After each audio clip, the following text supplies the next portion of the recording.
Hey everybody, it is Henry Steele, and today is September 29th, 2020, and this is the third video. I'm pretty sure this is the third video. It's the third video I'm doing today, and it's the third video of Truth of the Stock Tape. So in this video, I want to read 6 different paragraphs to you, and I want you to think about what's in those paragraphs. It's going to be a little bit different than what I've done in the past couple of videos with this particular book. So let's get right to it, shall we? First one is on page 7. This paragraph number 4.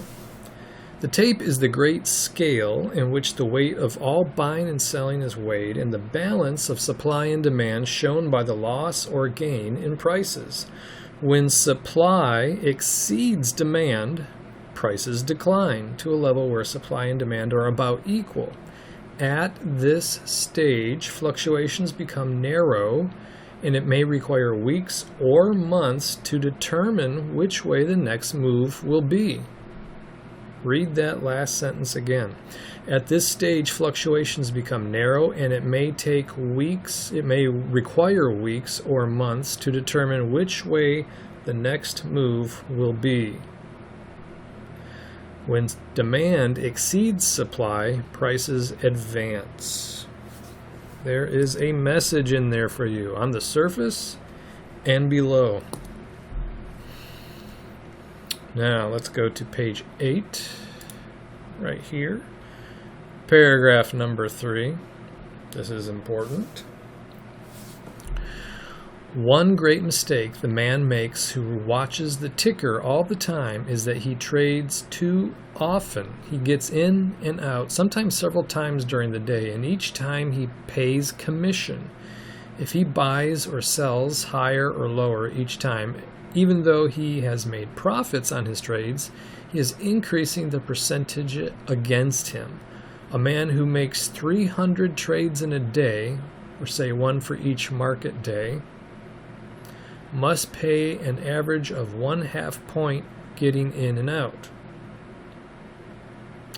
Let me reread that last sentence.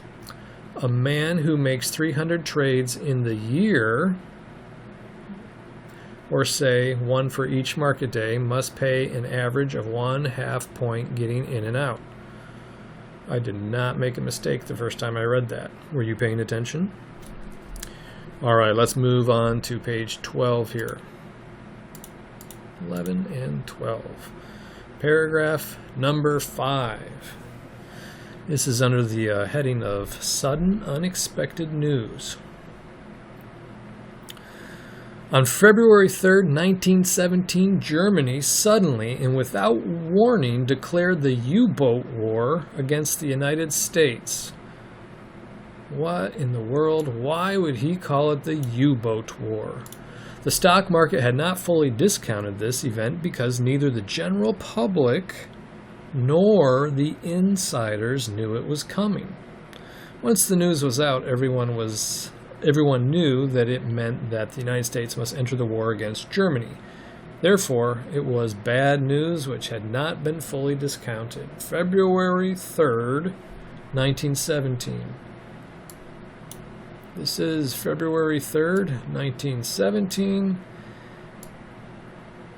And what do we have there?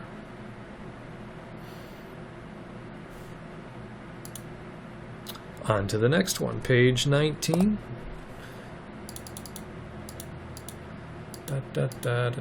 Here we go, page 19, number 3, Signs of the Times. The Bible says there's a time for everything. All the laws of nature teach this. There is a time to sow and a time to reap. The 4 seasons of the year teach us that there is a reaping time and a sowing time, and that we cannot reverse this order of nature's laws. Man does not try to grow oranges on Greenland's icy mountains. Neither does he expect to cut ice from the tropical rivers of Florida, because it is out of season, time, and place. It is the same with the stock market. There is a time to buy and a time to sell, and when this time comes, neither bunches of bears nor bevies of bulls with hot air, hope, optimism, extreme pessimism, depression, or bad reports can force prices above or below the zones of supply and demand, out of season. You must learn to go with the tide and not against it. Discern the signs of the times and do not get caught in the undertow when the tide is flowing out. Those who hesitate and are late in buying or selling in the last stage invariably have to take losses. You should read that one a few times, I think. All right, page 21. These weak points must be overcome. You must learn to trade so that there will be no hope and no fear when you enter the market. You enter it as the result of deliberation and upon what you believe to be the proper basis for buying or selling. But you must remember that you can be wrong and that the way to protect yourself against wrong judgment is to place a stop-loss order at the time you make the trade. Then you do not have to hope it will go your way or fear that it will go against you, for you know that your loss is limited, and if the loss comes, you will be in a position to make another trade later, which will probably prove profitable. That wonderful stop-loss order.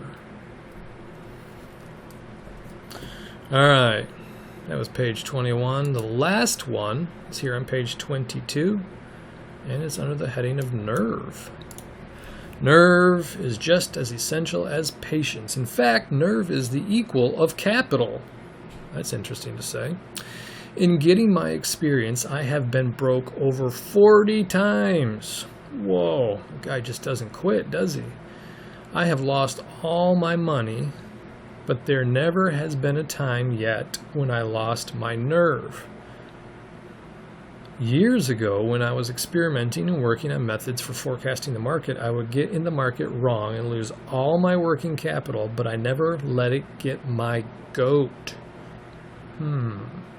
I studied very carefully how I made the mistake and what the cause of the loss was. In this way, I profited by every mistake and loss and was enabled to perfect my method of forecasting and trading so that I could make a success. He was able to perfect his method of forecasting and trading. Two different things. All right, and that was at the end of page 22. And that's where I'm going to go ahead and end this video here. Like I said, it was a little bit different, but for those of you who pay attention and are willing to do a bit of research and study on your own, hopefully it was helpful. So until next time, this is hwsteele.